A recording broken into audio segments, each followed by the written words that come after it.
Okay, good afternoon po. So, madalian lang po tayo, no? So, ito po ang ginagamit kong Bible, New Spirit-Filled Life Bible. Kaya ito po ay highly recommend po sa ating mga Kristiyano. Bakit bawat isang Kristiyano kailangan siyang merong Spirit-Filled Life Bible or the New Spirit-Filled Life Bible? Kasi dito makikita natin yung dealing with last things, the rapture, second coming, and millennium. Kitang-kita po dito. Ayan po. Tulad po niyan. O, ayan. Yung mga views nilagay din niya. Pre-millennial, pre-tribulational view. Ayan. Hindi po natin di-discuss. Papakita ko lang po sa inyo para kayo rin po ay mag-decide na kumuha ng kopya nito. Marami po yata ito sa PCBS. Tanong-tanong lang kung may time. Ayan o. Ganda po last things. Dito po. Again, I will not discuss this. If you want to read, you can post this video. In studying the book of Revelation, dito, ang ganda po. So matagal ko na pong ginagamit to pero talagang ako po ay namangha ng binasa ko. Basa ko na dati pero yan. Pasok na po yung Book of Revelation.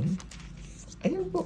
So madali lang po tayo. Nagpapatugtog kasi ng music. Ay, natatakot ako baka maka-copyright claim tayo. Ayan. Ayan.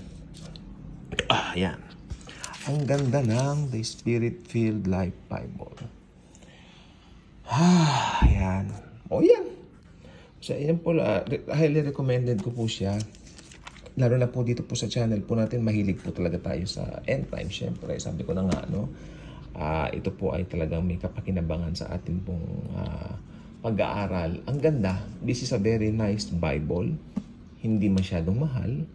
Pero, kumbaga sabi nga, mura na, matipid pa.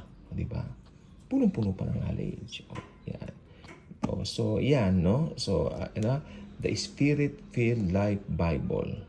Okay, the New Spirit-Filled Life Bible. So, ito po ay napakagandang Biblia. Yan. So, especially in dealing nito sa, may nilagay siya rito napa-amen ako no?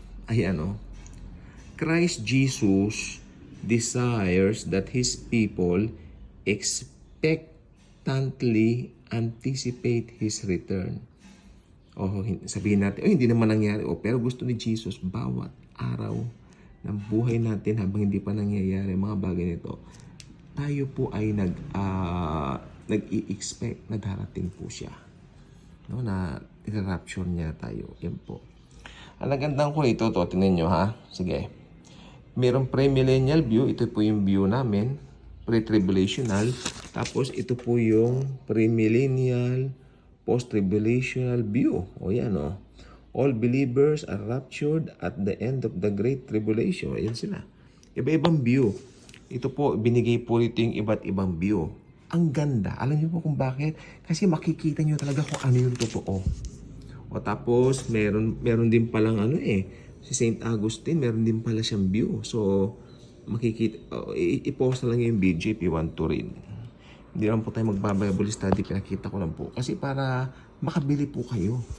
At I think ito po ay may bagong na siyang edition ngayon. Mas maganda colored Opo. May bago siyang edition to colored. Maganda po yun. Baka colored na yung makita ninyo sa PCBS. Di ba? Mas maganda. Mura na, colored pa. Hindi siya ganun kamahal na Biblia. Yung ibang study Bible po kasi, pumapatak ng 4,000. Yung isang kaibigan ko bumili ng study Bible lately, 7,500. Ang ganda. Ang ganda, leather siya, pure leather. Ano siya, NKJV Study Bible or something. I forgot the title. Ito sa akin, sabi, mura lang ito Pero nung panahon na yung mura lang ito. Medyo may kalumaan na rin. May ganyan-ganyan na, may dents na ganyan. Pero yung laman hindi po naluluma. Okay? So, I think mas updated nito yung bago. Halimbawa, nagpunta kayo ng PCBS, nagtanong kayo, meron po ba kayong Spirit-Filled Life Bible, NKJV? Hanapin niyo po yung NKJV. Meron po akong matinding rason bakit paggagamit ka ng Spirit-Filled Life Bible, it should be in NKJV. Isa lang po ang rason. Dahil yung author na si Jack Hayford, ito ay isinulat niya sa NKJV.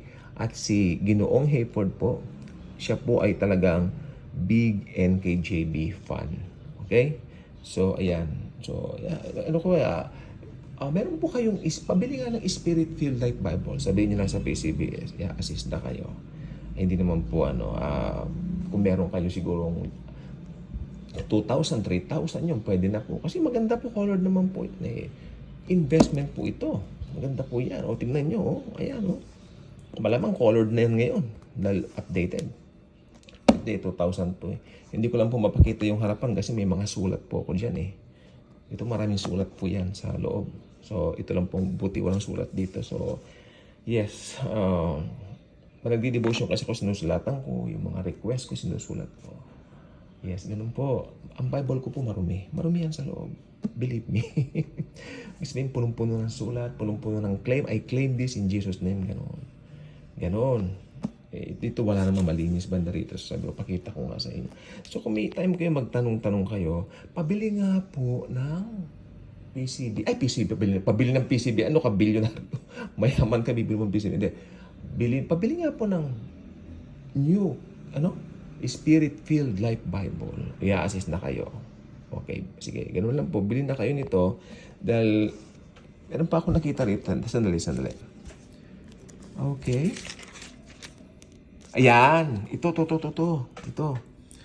Hindi ko na makalimutan. The Revelation of Jesus Christ. Ayan. Ang ganda po nito, hindi po siya komplikado. Ayan Ang nagustuhan ko rito, yung writer niya, si Apostle John. Date AD 70 to 95. Ano ang pinaka-team neto?